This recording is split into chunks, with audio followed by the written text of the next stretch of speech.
Now it's time for Inspirational Women and my guest, Dawn Merydith, a therapist with Pacific Medical Center here in the Puget Sound area.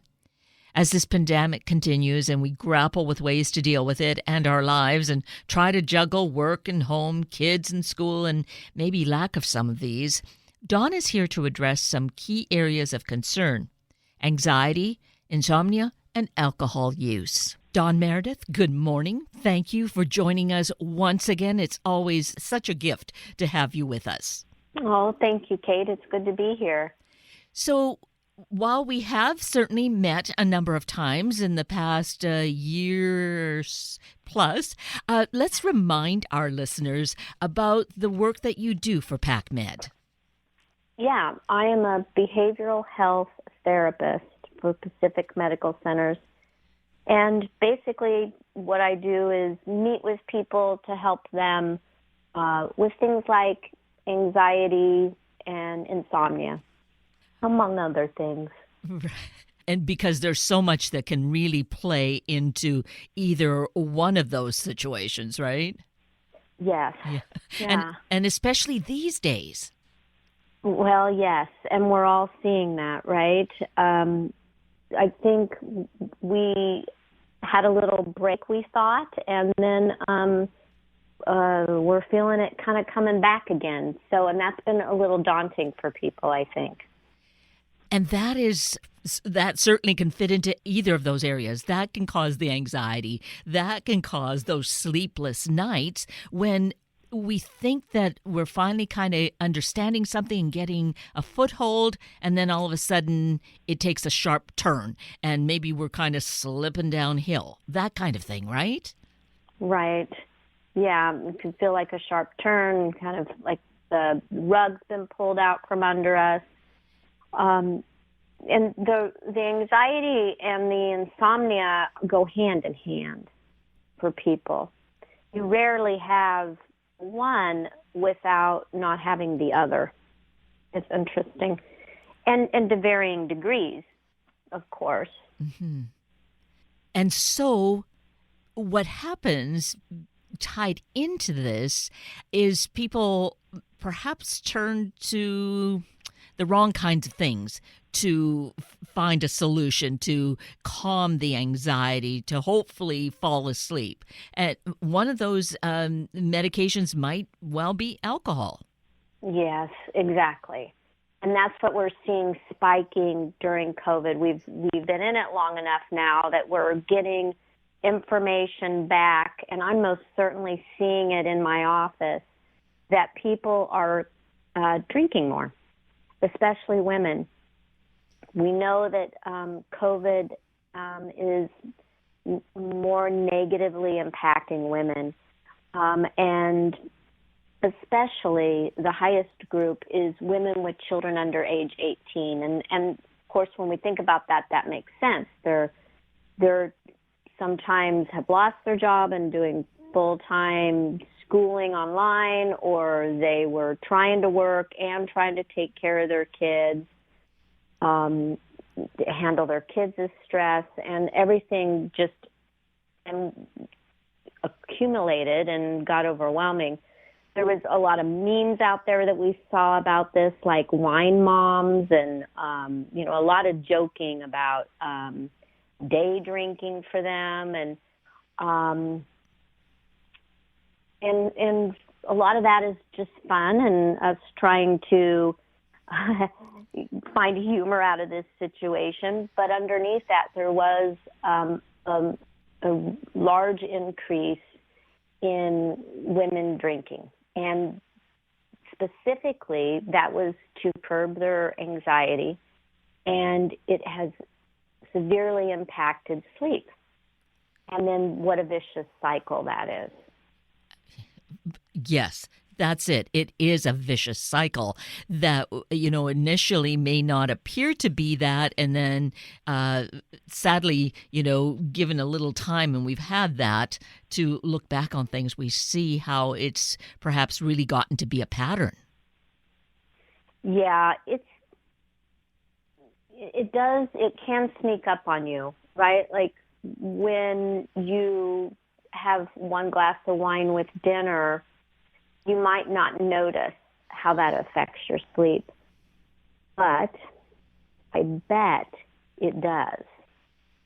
Even one glass will affect your sleep. Now, it varies wildly per person. But if you are noticing you're not getting the quality or the duration of sleep that you want, that might be one area to look. One glass can, on average, lowers people's sleep by almost 10%. I think it's like 9.5 or something. And then as you increase those drinks, it increases the amount of what it affects your sleep. Up to when we get up to 4%, it's like 39% less of sleep.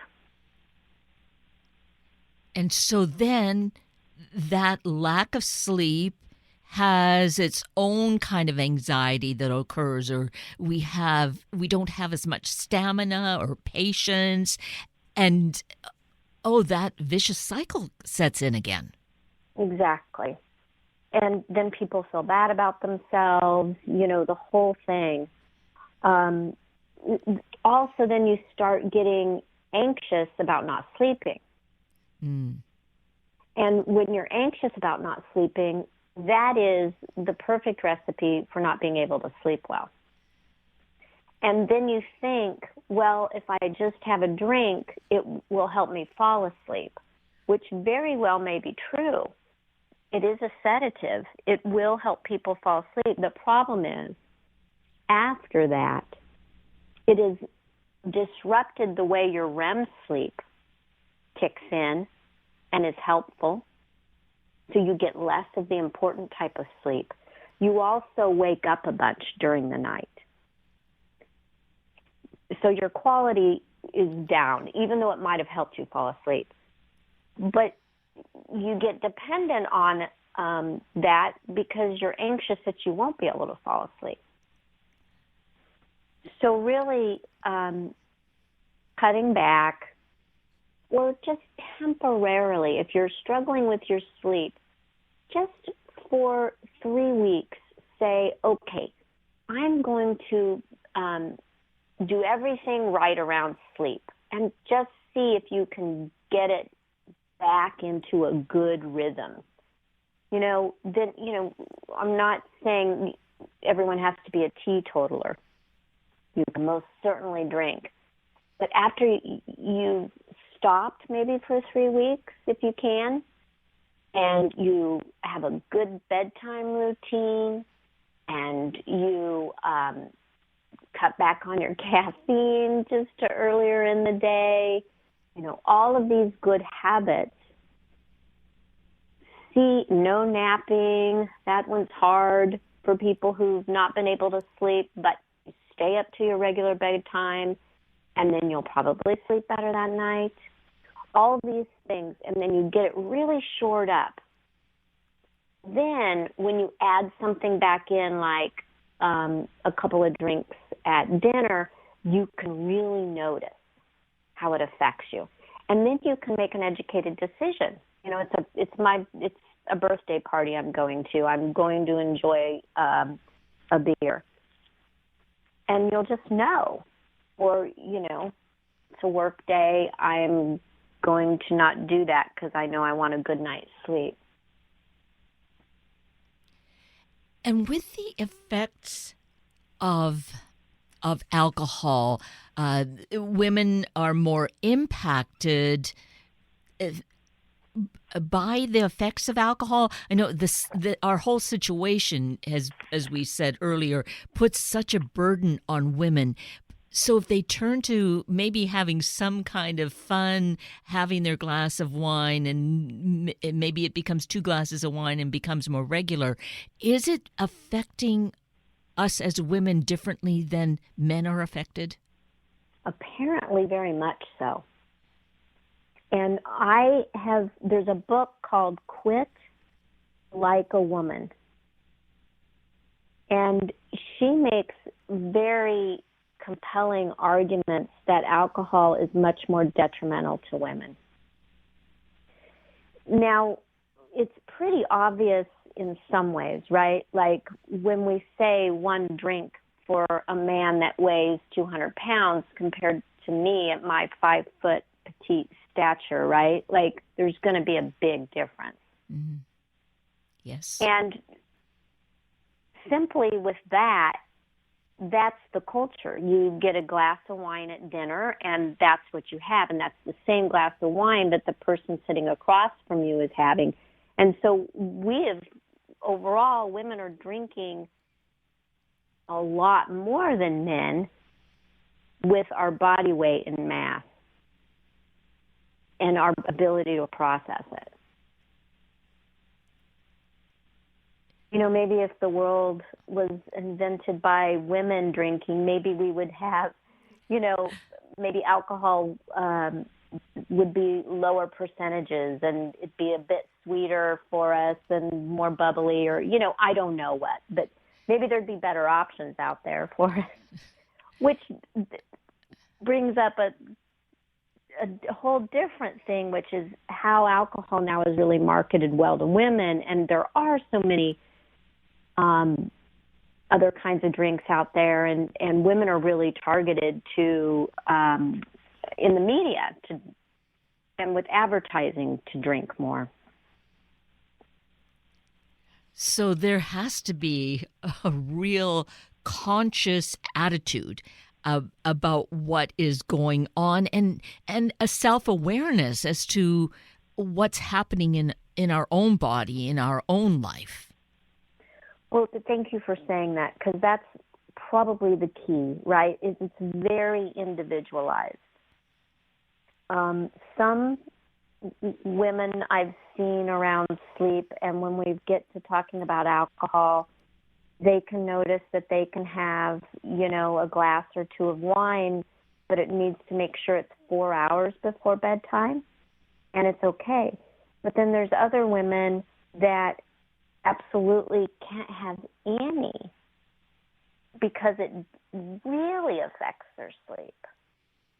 And you just really don't know until you probably have some sense of how it affects you, but doing this where you back off for 3 weeks and try to shore up your sleep and then pay attention to how your sleep goes and to how your day goes to see how much alcohol has affected you, you really get a lot more information, and you can work with your own personalized process of what you need.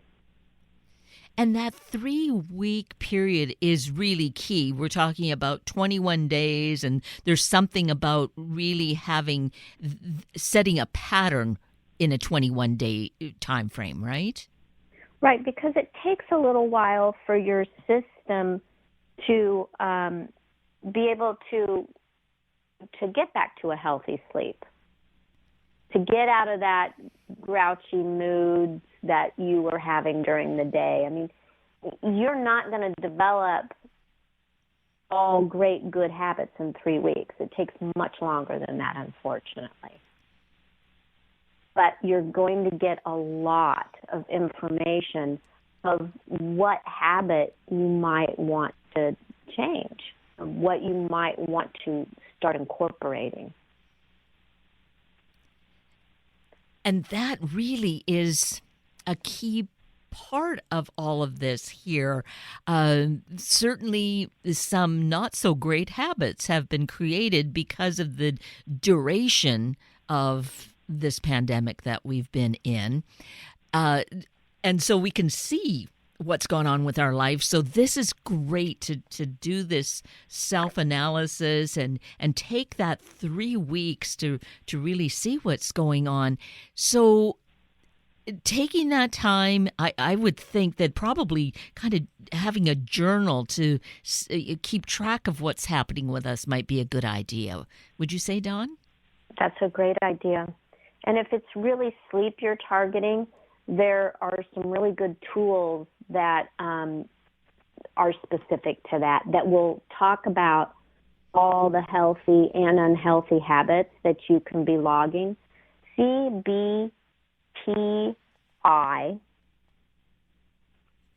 Coach is a free app that you can put on your phone, and if you're not using your phone, you can go online and look for CBTI Coach,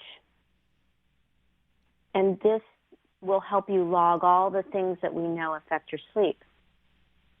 Again, it's very individualized. That's why it's really great to be logging it and looking at all of this stuff.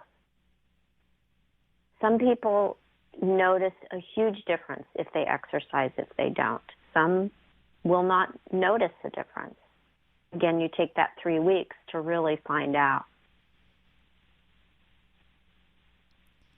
I'd say across the board, the only people that I would want to be napping is really going to affect your ability to get some sleep at night. But if you're only getting 3 to 5 hours of sleep a night, then I want you to nap. I want you to practice being able to fall asleep and sleep, period. But anything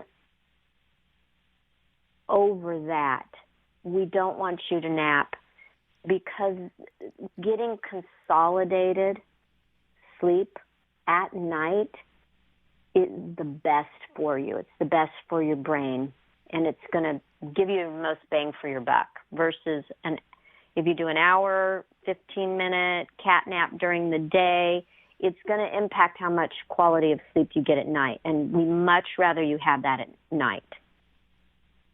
Right.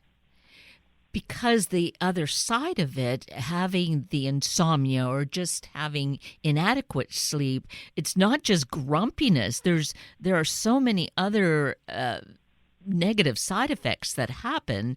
The short temper, for one thing, too, right? Yes.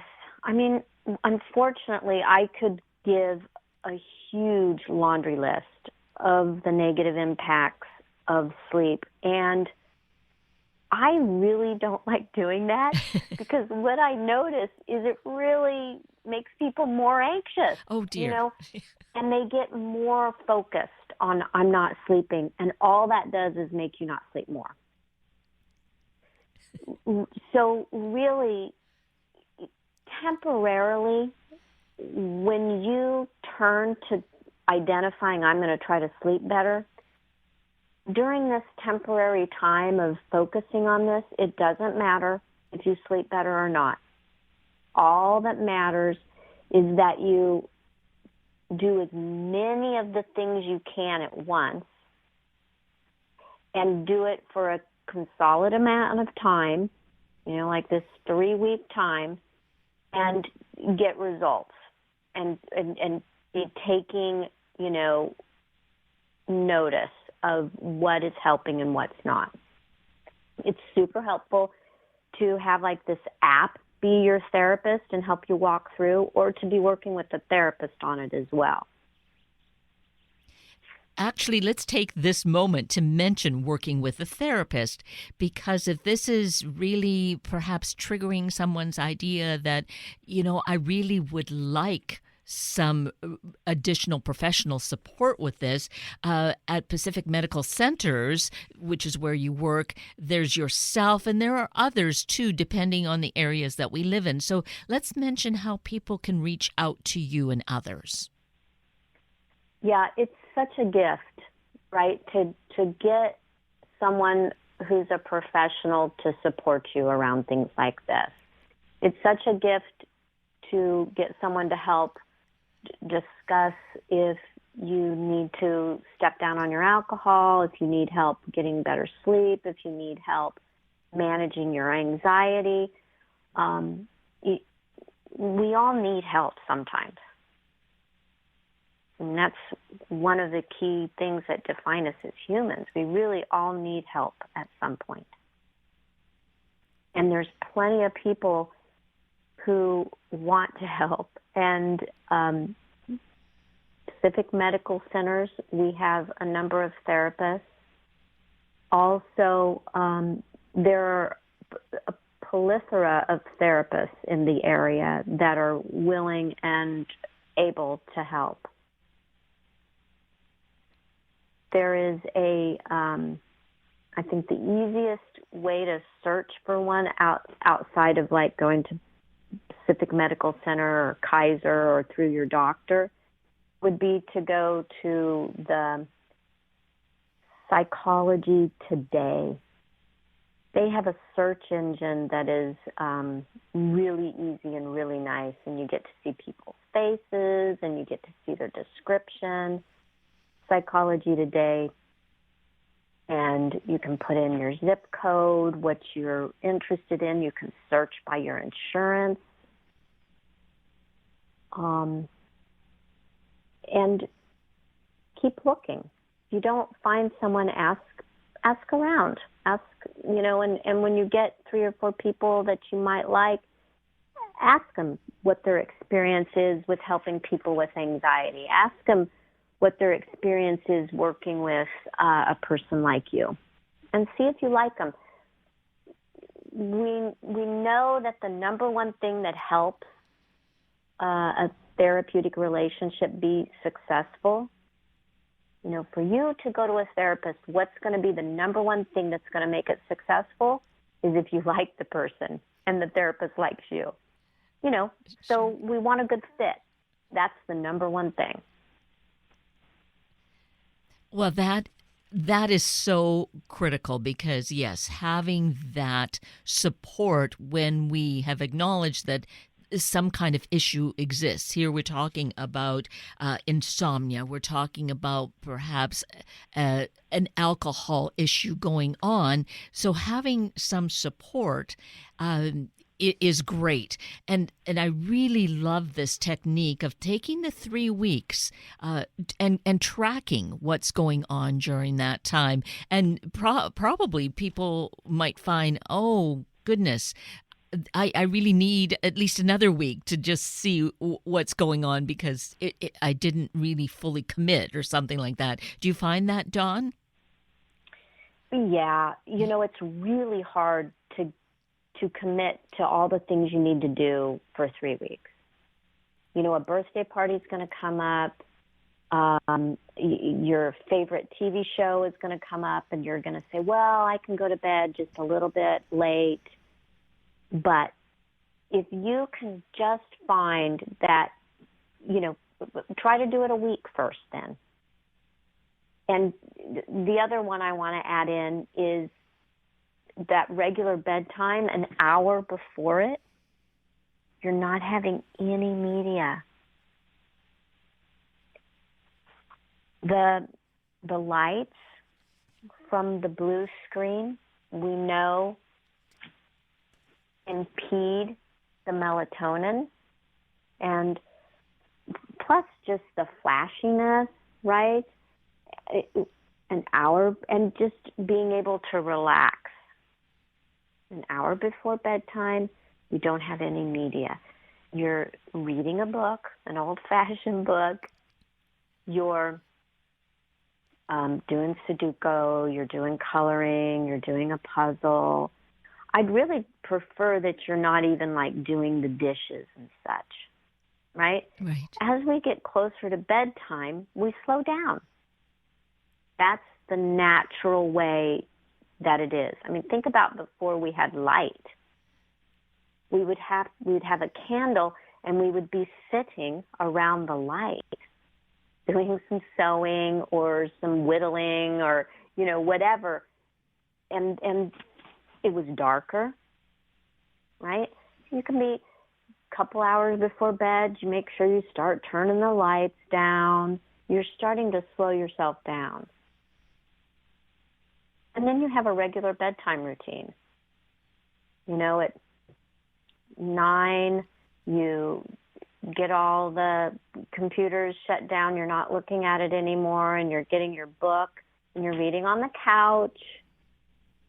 This one's tough, but ideally you're not sitting in your bed unless you're sleeping. Unless it's bedtime, you're not in your bed. some people have found that reading and then just nodding off while they're reading in bed works for them. Great.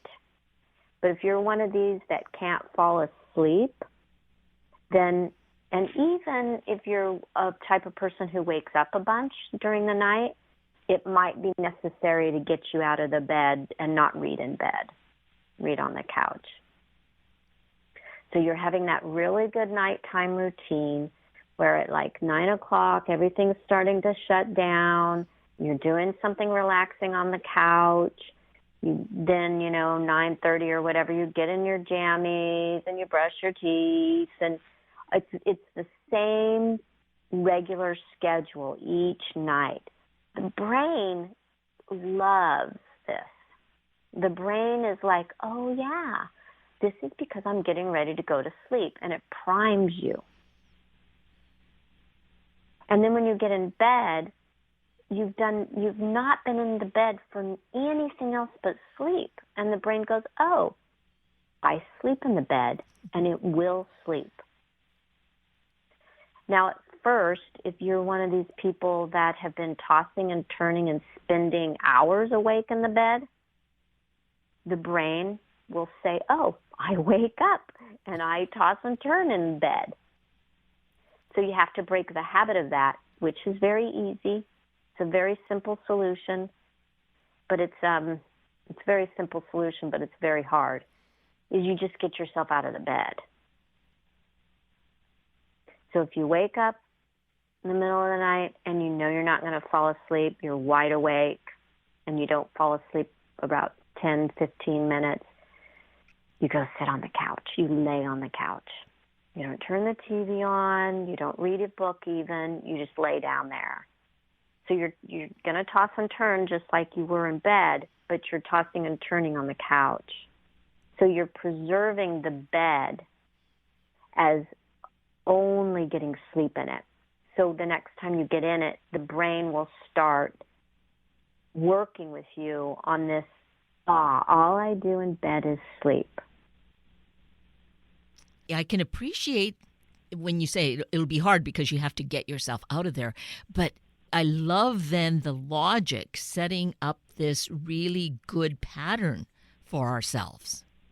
Oh, the brain loves it. That's why it can get so wonky with sleep. It's following a pattern. I wake up for an hour in the middle of the night and I look at the clock. And I know exactly what time it is. It's 3 o'clock. See, I knew it. So you stop looking at the clock, and we start building those good habits slowly.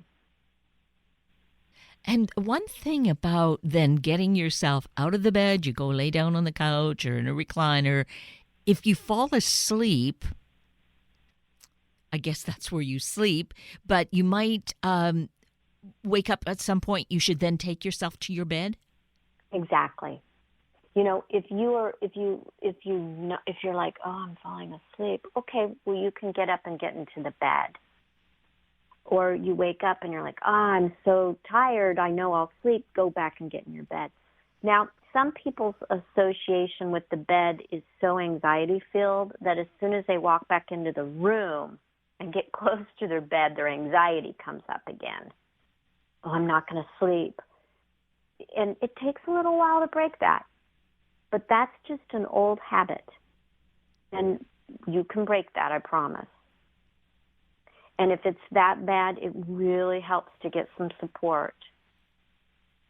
Well, this has been such incredible insight on something that is so fundamental for us to really live a more peaceful life, especially in the midst of so much pandemonium around us, whatever that each of us has our own kind of scenario or multi-scenario. So to have some of this fundamental aspect and to get a better insight, Dawn, it's just so incredible. It's a great gift to us. Oh, thank you, Kate. Seriously, Yeah. I think, just listening to this has already put in some ideas in my head. So I trust that that's providing some piece of information or multi-pieces for each and every one listening. It's truly a great gift, Dawn. I so appreciate your work, and you're taking time to kind of have really demonstrated all of that, helped us to visualize what we need to do. Thank you, Kate. Thanks very much. It's such a pleasure to talk with you. Oh, and with you as well, just to be able to do things that are so helpful in our lives. You have a way of managing to convey that. So, again, many thanks, and really appreciate your taking time with us this morning. Great. Looking forward to the next time. Absolutely. Okay. That brings us to the end of a very full hour of Inspirational Women with Dawn Merydith and Sunday Morning Magazine, with representatives for Tobacco-Free Kids and for Truck Driver Appreciation Week. I'm Kate Daniels, your host, and I greatly appreciate you sharing this hour with me and these special guests. For details you might have missed or information you'd like to know, please just send me an email, kated@warm1069.com, and I will get right back to you. Also, if you'd like to listen again or share these important stories with your family and friends, find the podcast on our Warm 1069 webpage. Just click on the podcast tab, then either of the show names, and then look for the guest names. I now wish you and your family a day of being aware that we do have the power of choice in our life and can exercise it. Have a week of the same, and then please plan to join me again next weekend for another hour of Sunday Morning Magazine and Inspirational Women on Warm 1069. Good morning.